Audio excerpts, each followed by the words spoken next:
naman magluluto tayo ng ginisang munggo. Ito ang ating mga sangkap.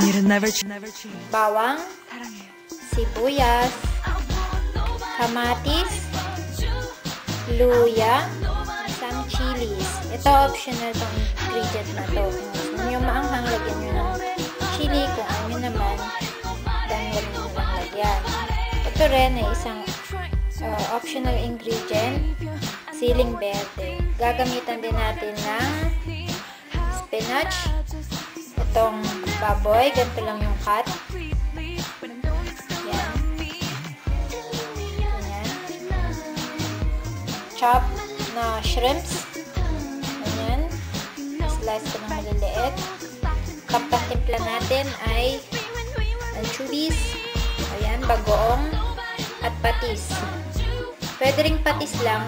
Pwede ring lang bagoong. Ang ginawa ko sa bagoong, nilagyan ko siya ng konting tubig.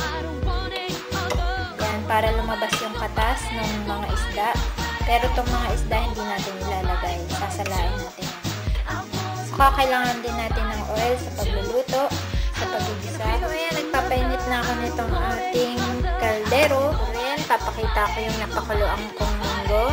So, pinakuloan ko yan ng mga 30 to 40 minutes malambot na munggo. Ngayon, lalagyan natin ng mga 2 to 3 tablespoon ng oil. Igisa na natin siya. Unahin muna natin ilagay itong baboy.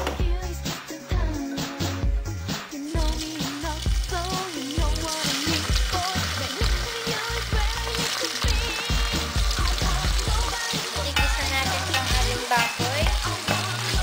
Tayin lang natin hanggang mag-brown siya.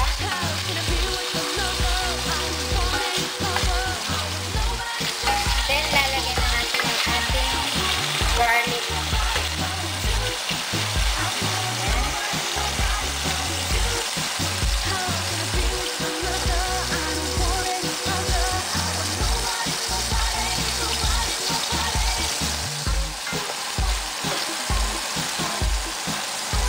Then, onion.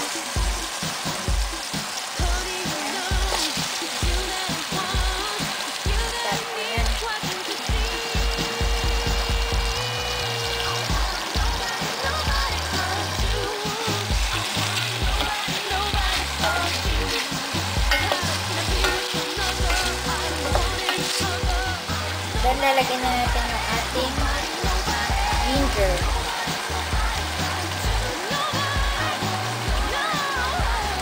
Yung iba, ayaw nila na may ginger, pero ako gusto ko. Kaya optional din yung ginger. Nasa sa inyo kung gusto mo.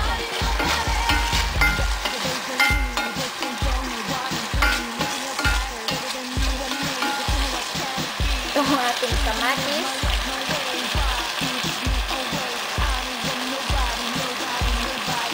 At itong paprika or siling verde. Sabay na rin yung siling labuyo. Halo na yan.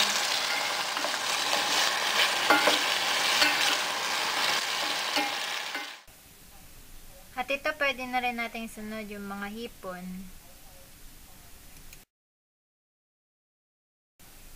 Isusunod ko na rin tong katas ng bagoong.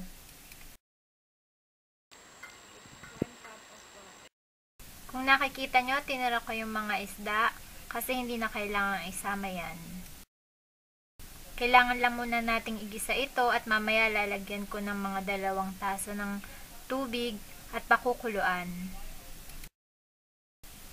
Ayan, kumukulo na. Pwede na natin buksan. Oo nga pala, nailagay ko na yung pinalambot kong munggo. Check ko lang kung tama lang yung lapot niya kasi gusto ko yung medyo malapot-lapot, yung hindi maraming sabaw. At hahalo na rin natin ang last ingredient. Ito ay ang spinach. Yan. Lagay lang natin.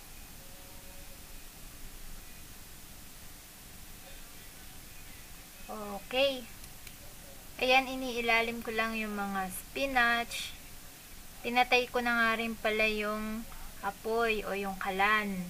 Kasi mainit pa yung sabaw para naman hindi masyadong malabog yung spinach. Kasi mainit pa yan, kaya na niyang lutuin yung spinach. Okay. Pag ganyan na itsura ng niluluto natin, pwede nang patayin ang kalan at pwede na ring iserve.